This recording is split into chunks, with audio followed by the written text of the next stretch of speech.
Hello everyone, welcome to KPK Study Circle. So today in this video we will be discussing about the veto powers of the Indian President. So జనరల్గా మనకి అసలు ఈ veto power అంటే ఏంటి అనే అంశాన్ని ఒకసారి మనం గమనిస్తే పార్లమెంటులో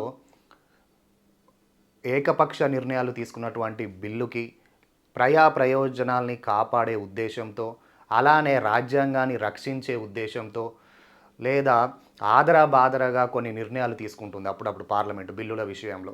సో ఇటువంటి అంశాలని అలానే చెక్స్ అండ్ బ్యాలెన్సెస్ మెయింటైన్ చేసే ఉద్దేశంతో పార్లమెంట్లో పాస్ అయినటువంటి ఇటువంటి బిల్లుల్ని నిరోధించే ప్రక్రియ మనకు రాష్ట్రపతి గారికి రాజ్యాంగం కల్పించినటువంటి ఒక హక్కే ఈ వీటో పవర్ అని మనం చెప్పొచ్చు.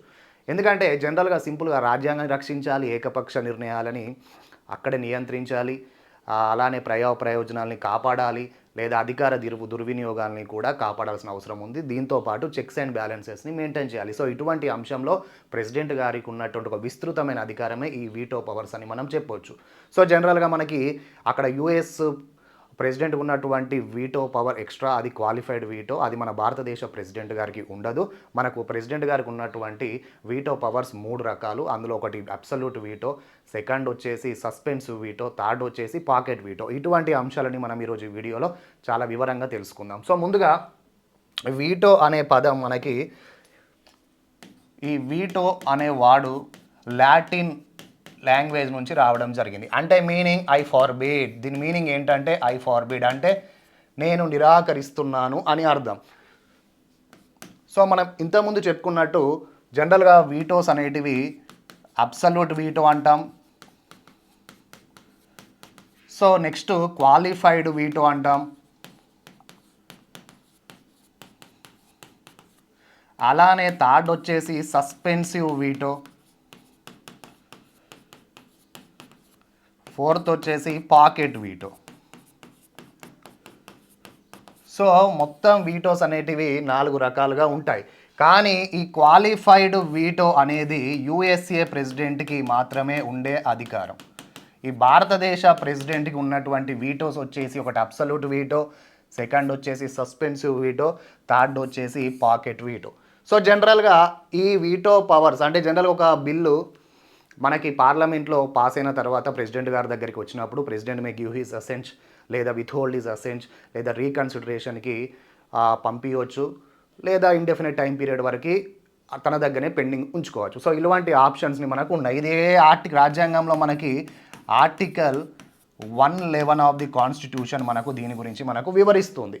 సో ఇప్పుడు ఈ అబ్సల్యూట్ వీటో అంటే ఏంటిది, క్వాలిఫైడ్ వీటో అంటే ఏంటిది, సస్పెన్సివ్ వీటో అంటే ఏంటిది, పాకెట్ వీటో అంటే ఏంటి అనే అంశాలని మనం ఇప్పుడు తెలుసుకుందాం. సో దీంతోపాటు మనకు వీటో పవర్స్ కూడా అప్పుడు ఉన్నటువంటి రోమన్ రిపబ్లిక్స్ పరిపాలన సందర్భంలో ట్రిబ్యునల్స్ అంటే వీరు అధికారులు ఎప్పుడైతే ప్రయోజనాలకి వ్యతిరేకంగా ఒక బిల్లుల్ని ప్రవేశపెట్టారో దానికి నియంత్రించే క్రమంలో అప్పుడు ఈ ట్రిబ్యునల్స్ అనేవారు ఈ వీటో పవర్స్ని యూజ్ చేసినట్టు మనకు ఆధారాలు కూడా మనకు ఉంటున్నాయి when we go to the historical evidence. So ఇటువంటి అంశాలను ఇన్ సింపుల్ టర్మ్స్ నిరోధించడం, నియంత్రించడం. సో నెక్స్ట్ అమ్మ, first of all absolute veto.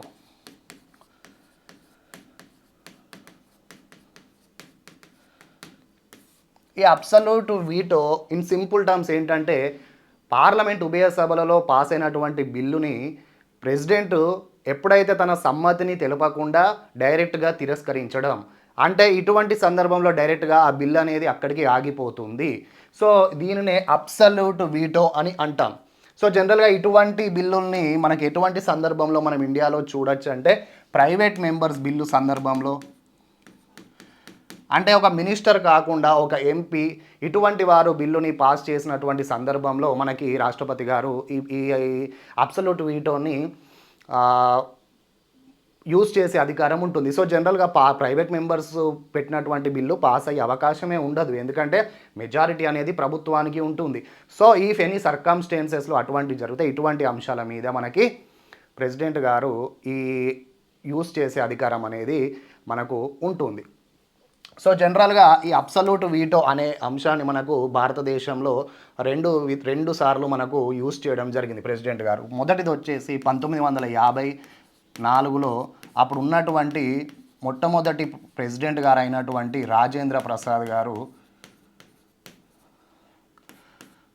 పెప్స్ appropriation బిల్లులో మనకు ఈ అధికారాన్ని యూజ్ చేయడం జరిగింది. అంటే Patiala and east Punjab state union అంశంలో మనకి యూజ్ చేయడం జరిగింది. ఎందుకంటే ఈ బిల్లు పార్లమెంట్లో ప్రవేశపెట్టినప్పుడు ఈ పెప్స్ అనే ప్రాంతంలో మనకి రాష్ట్రపతి గారి పాలన అమల్లో ఉంది.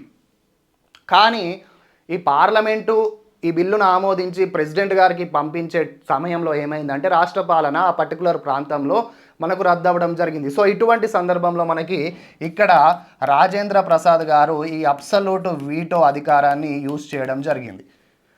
This is the very first time where absolute veto was used by the Indian president. So second వచ్చేసి 1991లో మనకి వెంకట్రామన్ గారు అనే ప్రెసిడెంటు ఈ వీటో పవర్ని యూజ్ చేయడం జరిగింది. ఎప్పుడు యూజ్ చేశారంటే ప్రజాప్రతినిధులు ముఖ్యంగా ఎంపీల యొక్క జీతభత్యాలు, శాలరీస్, పెన్షన్స్ ఇటువంటి అంశాల మీద ఆ బిల్లు పాస్ అయినప్పుడు మనకు వెంకట్రామన్ గారు మనకి ఈ అబ్సల్యూట్ వీటో అనేది శాలరీస్ అండ్ పెన్షన్స్ బిల్లులో భాగంగా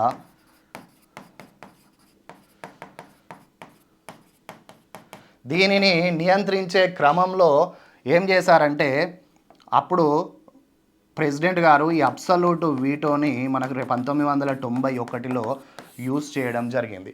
సో ఎందుకంటే లోక్సభ రద్దయ్యే కీలకమైన సమయంలో మనకి ఏం చేశాడంటే చివరి వర్కింగ్ డే రోజు ఈ బిల్లుని ప్రవేశపెట్టడం జరిగింది, పాస్ చేయడం జరిగింది. సో ఇటువంటి సందర్భంలో దీన్ని నియంత్రించే ప్రక్రియలో భాగంగా స్పీకర్ ముందస్తు అనుమతి తీసుకోకుండా ప్రవేశపెట్టిన ఎడల మనకేం చేశారంటే ప్రెసిడెంట్ గారు దీనిని సమ్మతిని తిరస్కరించడం జరిగింది. So these are the 2 instances where president used his absolute veto power. So second వచ్చేసి ఈ క్వాలిఫైడ్ వీటో అనేది మన భారత ప్రెసిడెంట్కి లేదు, ఇది ఉన్నటువంటి ప్రెసిడెంట్ యుఎస్ఏ. సో ఇక్కడ ఏంటంటే అంశం ఇది సింపుల్ టర్మ్స్ ఏంటంటే ఒక బిల్లుని మనకు అక్కడ ప్రెసిడెంట్ గారు తిరస్కరించినప్పుడు ఏం చేస్తారంటే మళ్ళీ పార్లమెంట్లో 2/3 స్పెషల్ మెజారిటీతో ఒకవేళ మళ్ళీ ఈ బిల్లుని పాస్ చేసి ప్రెసిడెంట్ గారికి పంపిస్తే president is bound to give his or her assigned.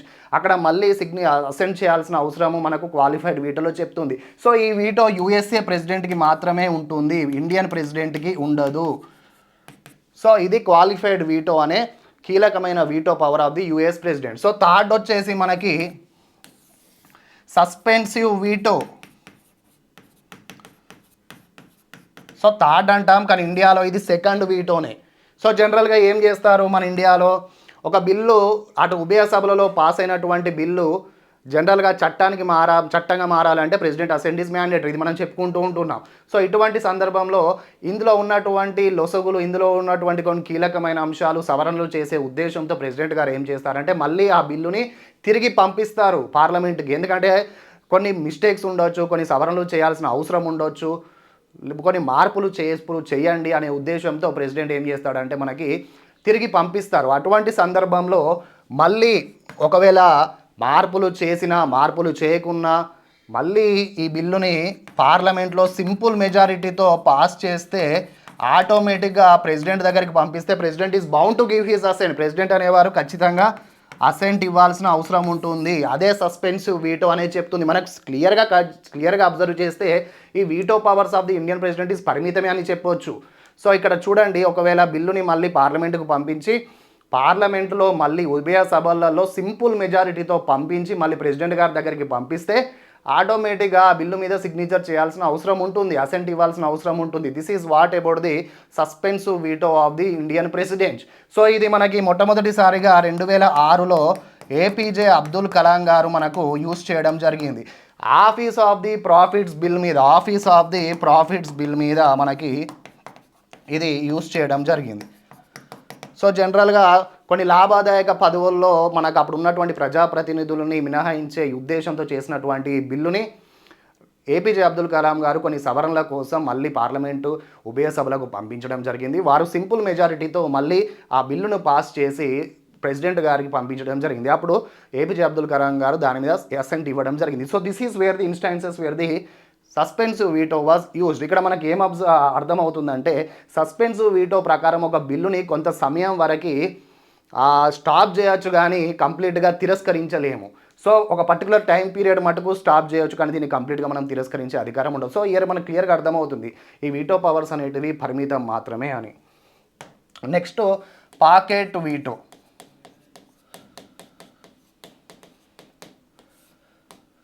ఈ పాకెట్ వీటో అంటే ఏంటంటే జనరల్గా ఒక బిల్లు ఇటు పార్లమెంట్ ఉభయ సభలలో పాస్ అయినప్పుడు ప్రెసిడెంట్ గారికి అసెంట్ కోసం వెళ్ళినప్పుడు ఏం చేశారంటే ప్రెసిడెంట్ గారు దాన్ని ఆమోదించరు, దాన్ని తిరస్కరించరు.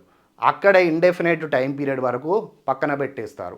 అంటే అందులో తప్పులు ఉన్నాయని చెప్పరు, ఒప్పులు ఉన్నాయని చెప్పరు, ఇండెఫినెట్ టైం పీరియడ్ వరకు మనకు పెడుతూ ఉంటాడు. ఒకటి ఏంటంటే ఇండియన్ కాన్స్టిట్యూషన్ ప్రకారము మనకి ఇక్కడ క్లియర్గా టైం పీరియడ్ అనేది మెన్షన్ చేయలేదు. ఏ టైం పీరియడ్ వరకు మనకు ఇది ఆమోదించాలి అనే అంశాన్ని మనకు ఇక్కడ చేర్చలేదు. సో ఇక్కడ ఇండెఫినెట్ టైం పీరియడ్ వరకు ఉంచుకుంటారు. సో ఇక్కడ అదే యూఎస్ఏని గమనిస్తే మనం అక్కడ 10 days లోపు ఖచ్చితంగా ప్రెసిడెంట్ గారు should give his assent. So ఒకవేళ అసెంట్ ఇవ్వకున్నా కూడా అది బిల్లు చట్టంగా మారే అవకాశం ఉంటుంది. అది భారతదేశంలో మనకి ఉండదు. అందుకే Indian president pocket is broader than the US president అంటాం మనం. సో జనరల్గా కాన్స్టిట్యూషనల్ ఎక్స్పర్ట్స్, క్రిటిక్స్ లేదా ఈ జూరిస్ట్స్ ఇలాంటి వారు ఇటువంటి అంశాన్ని మనకు చెప్తూ ఉంటారు. సో అలానే ఇంకొక కీలకమైన అంశం ఏంటంటే మనకు 24th కాన్స్టిట్యూషనల్ అమెండ్మెంట్ యాక్ట్ 1971లో ఏం చెప్పారంటే ఈ వీటో అధికారాలు కాన్స్టిట్యూషనల్ అమెండ్మెంట్ బిల్స్కి వర్తించవు, ఇట్ డజంట్ అప్లై అని చెప్పారు. It doesn't apply. సో జనరల్గా మనకి బిల్స్ ఏం టైప్స్ అంటాము, ఆర్డినరీ బిల్స్ అంటాము, నెక్స్ట్ వచ్చేది మనీ బిల్స్ అంటాము, థర్డ్ వచ్చేది కాన్స్టిట్యూషనల్ అమెండ్మెంట్ బిల్స్. సో జనరల్గా private members bill, public bills, financial bill ఇవన్నీ ఉంటాయి, కానీ జనరల్గా మనము ఈ 3 క్లాసిఫికేషన్ చేస్తాం. సో ఇందులో భాగంగా ఒకసారి మనం గమనిస్తే ఫస్ట్ వచ్చేసి మనకు అబ్సల్యూట్ వీటో, సో సెకండ్ వచ్చేసి సస్పెన్సివ్ వీటో, సో థర్డ్ వచ్చేసి పాకెట్ వీటో. ఈ ఆర్డినరీ బిల్స్కి ఇది వర్తిస్తుంది, ఇది వర్తిస్తుంది, ఇది వర్తిస్తుంది. సో ఇటు అబ్సల్యూట్ వీటో వర్తిస్తుంది, సస్పెన్సివ్ వీటో వర్తిస్తుంది, పాకెట్ వీటో వర్తిస్తుంది. అదే మనీ బిల్స్కి ఇక్కడ వర్తిస్తుంది, కానీ కొన్ని ఎక్స్ట్రా ఆర్డినరీ సిచ్యువేషన్స్ లేదా సర్కమ్స్టెన్సెస్లో మటుకే వర్తిస్తుంది. It is a very rare circumstances. జనరల్గా వర్తించదనే చెప్పాలి, కానీ ఏదో ఒక సందర్భంలో వర్తించే అవకాశం ఉంటుంది.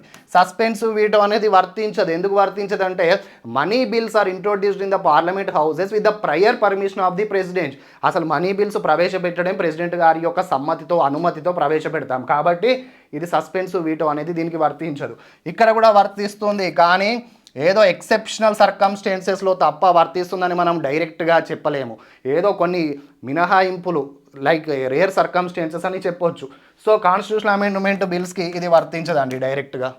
కాన్స్టిట్యూషనల్ అమెండ్మెంట్ బిల్స్కి ఏ వీటోస్ వర్తించవు. అబ్సల్యూట్ వీటో వర్తించదు, సస్పెన్సివ్ వీటో వర్తించదు, పాకెట్ వీటో కూడా వర్తించదు. 1971లో మనకి ప్రొవిజన్ని చేర్చడం జరిగింది. సో ఇది ఎప్పుడూ ఒకసారి వాడారని మనం ఒక ఎగ్జాంపుల్ తీసుకుంటే 1986లో మనకు అప్పుడు ఉన్నటువంటి ప్రెసిడెంట్ గారు జ్ఞాని జైల్ సింగ్ గారు మనకి ఈ పాకెట్ వీటోని యూజ్ చేయడం జరిగింది. అప్పుడు ఉన్నటువంటి రాజీవ్ గాంధీ గారి ప్రభుత్వం ఏం చేసిందంటే పోస్ట్ ఆఫీస్ అమెండ్మెంట్ బిల్ అని ఒక బిల్లుని తీసుకురావడం జరిగింది. అందులో భాగంగా పత్రికా స్వేచ్ఛని హరిస్తున్నారు అనే ఒక ఉద్దేశంతో, అలానే పత్రికలో రాసే ఆర్టికల్స్ని లేదా టెలిగ్రామ్స్లో కీలకమైన ట్రాప్ చేసే ఉద్దేశం ఉంటుంది, చదివే అవకాశం ఉంటుంది అనే ఉద్దేశం తీసుకొచ్చారని ఒక భావనతో అప్పుడు ఉన్నటువంటి ప్రెసిడెంట్ జైల్ సింగ్ గారు ఏం చేశారంటే ఈ పాకెట్ వీటోని యూజ్ చేయడం జరిగింది. అంటే అటు ఒప్పుకోలేదు, అటు తిరస్కరించలేదు, ఇండెఫినెట్ పీరియడ్ వరకు అక్కడ పెట్టడం జరిగింది. సో తర్వాత వచ్చినటువంటి వీపీ సింగ్ ప్రభుత్వం దీనిని డైరెక్ట్గా తిరస్కరించడం జరిగింది. సో ఇలా మనకి ఈ అబ్సల్యూట్ వీటో, సస్పెన్సివ్ వీటో, అలానే పాకెట్ వీటోకి సంబంధించినటువంటి అంశాలు.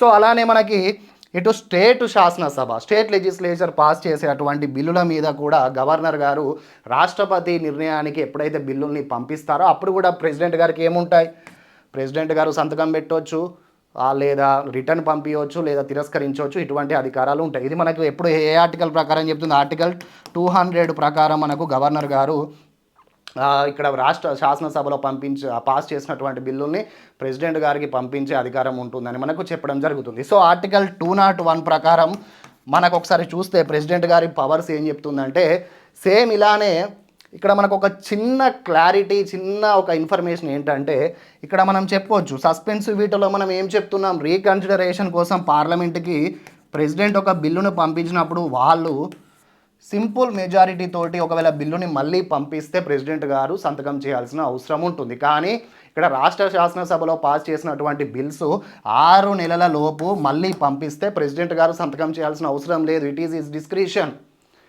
హిస్ డిస్క్రిషన్, సంతకం చేయాలని రూల్ లేదు. ఇదే ఒక చిన్న డిఫరెన్స్ అక్కడ మన పార్లమెంట్లో పాస్ చేసినటువంటి బిల్లులకి, అలానే ఇక్కడ లెజిస్లేచర్లో పాస్ చేసినటువంటి బిల్లులని గవర్నర్ ఎప్పుడైతే రాష్ట్రపతి సిఫార్సు మేరకు పంపిస్తారో ఇక్కడ ఉన్నటువంటి చిన్న డిఫరెన్స్ ఇది ఒక్కటే. అక్కడ మళ్ళీ రిటర్న్ పంపిస్తే సింపుల్ మెజారిటీ తోటి president is bound to give his assent. కానీ ఇక్కడ మళ్ళీ పంపించినా కూడా ప్రెసిడెంట్ గారు ఇవ్వచ్చు ఇవ్వకూడదు అనేది ఎక్కడ లేదు, అతని ఇష్టం అది. సో ఇది ఒక ఇంపార్టెంట్ ఎగ్జాంపుల్. మనకు జనరల్గా కాన్స్టిట్యూషన్లో కొన్ని ఇంపార్టెంట్ ప్రొవిజన్స్ ఉన్నాయండి. ఆర్టికల్ 74(1) ఏం చెప్తుందంటే జనరల్గా రాష్ట్రపతి గారు కేంద్ర మంత్రి మండలి సలహా మేరకు, ప్రధాని నేతృత్వంలో వర్క్ చేసేటువంటి కేంద్ర మంత్రి మండలి సలహా మేరకు రాష్ట్రపతి నిర్ణయాలు అనుగుణంగా ఉండాలని మనకు చెప్తుంది.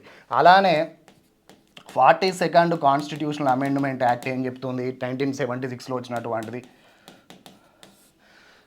కేంద్ర మంత్రి మండలి ఇచ్చినటువంటి అంశాలని, ఇటువంటి సందర్భాలని లేదా కేంద్ర మంత్రి మండలి సలహాలు ఇచ్చినటువంటి సందర్భంలో ప్రెసిడెంట్ గారు వీటిని తిరస్కరించే అధికారం ఉండదని మనకు క్లియర్ కట్గా చెప్పడం జరిగింది. అంటే వాళ్ళు చెప్పిన అంశాన్ని వీరు వినాలి అని చెప్పడం జరిగింది ఇన్ సింపుల్ టర్మ్స్. సో దీనిని 44th కాన్స్టిట్యూషనల్ అమెండ్మెంట్ ఏం చేసిందంటే 1978లో ఏం చెప్పిందంటే ప్రెసిడెంట్ గారు కేవలం ఒక్కసారే రీకన్సిడరేషన్ కోసం పంపచ్చు, మళ్ళీ ఒకవేళ మంత్రిమండలి గనక సలహా మేరకు మళ్ళీ దాన్ని ఆమోదించాల్సిన అవసరం ఉంటుంది అని చెప్పడం జరిగింది. సో ఇదే సస్పెన్సివ్ వీటో అని కూడా మనం అంటాం, సస్పెన్సివ్ పవర్ అని కూడా అంటాం. అంటే కేవలం ఒక్కసారి రీకన్సిడరేషన్కి పంపించవచ్చు, కానీ మళ్ళీ ఒకవేళ పంపిస్తే ఆటోమేటిక్గా he or she should give his assent అని మనకి 44th కాన్స్టిట్యూషనల్ అమెండ్మెంట్ ద్వారా చెప్తుంది. అంటే సింపుల్గా కేంద్ర మంత్రి మండలి ప్రధాని నేతృత్వంలో తీసుకున్నటువంటి అంశమే కదా ఇది. సో ఇలా మనకి ఇక్కడ ఏం చెప్తుంది, వాళ్ళు తీసుకున్నటువంటి అంశాన్ని ఖచ్చితంగా ప్రెసిడెంట్ గారు పాటించాలి అని చెప్పారు. ఇక్కడ ఒక్కసారి మాత్రమే రీకన్సిడరేషన్కి పంపించచ్చు. సో దీనిని మళ్ళీ ఒకవేళ వీరు సలహా మేరకు మళ్ళీ పాస్ చేస్తే 100% he or she should bound his assent అని ఇక్కడ చెప్పడం జరిగింది. So these are the provisions అండి ఇండియన్ ప్రెసిడెంట్కి ఉన్నటువంటి వీటో పవర్స్. సో అలానే మనకు ఎక్స్ట్రాగా యూఎస్ఏలో వచ్చినటువంటి క్వాలిఫైడ్ వీటో గురించిన అంశాలను మనం తెలుసుకునే ప్రయత్నం చేసాం. So these are the important provisions related to the ఇది. సో జనరల్గా మనం చూస్తే అక్కడ అబ్సల్యూట్ వీటో సందర్భంలో కూడా ఏం జరుగుతాయంటే అప్పుడప్పుడు కీలకమైన సందర్భంలో ఈ ప్రైవేట్ మెంబర్స్ బిల్లులు అని చెప్పాను కదా, జనరల్గా అది మనకి వర్కౌట్ అవ్వదు. ఎందుకంటే లోక్సభ కానీ రాజ్యసభలో కానీ, రాజ్యసభ మినహాయింపు, లోక్సభలో మటుకు జనరల్గా ప్రభుత్వం ఉన్నటువంటి పార్టీకే మెజారిటీ ఉంటుంది. That is the very true definition. కానీ ఇక్కడ ప్రైవేట్ మెంబర్స్ అంటే ఎవరు, జనరల్గా ప్రెసిడెంట్ ఒక మన మంత్రిమండలి కాకుండా ఉన్నటువంటి ఇతర సభ్యులు ఎవరైతే ఉన్నారో వారు మనకు ప్రైవేట్ మెంబర్స్ అంటాం. వారు ప్రవేశపెట్టినటువంటి బిల్లుల్ని జనరల్గా మనకు రాష్ట్రపతి గారు తిరస్కరిస్తారు అని మనం చెప్పడం జరిగింది. So that is a very rare circumstances అని చెప్పొచ్చు. ఎందుకంటే ప్రభుత్వం మెజారిటీ ఉంటుంది, దాంట్లో మినిస్టర్ కాని వాళ్ళు ఒకవేళ ఎంపీలు ప్రవేశపెట్టినా కూడా మంత్రిమండలి సలహా సూచనల మేరకే అది నెగ్గే అవకాశం కూడా మనకు ఉంటుంది. So these are the important aspects regarding the 4 types of veto and also especially 3 types of veto in the for the Indian president అనే అంశాన్ని కూడా మనం చర్చించుకోవడం జరిగింది. థ్యాంక్ యూ ఫర్ వాచింగ్ అండి. Thank you.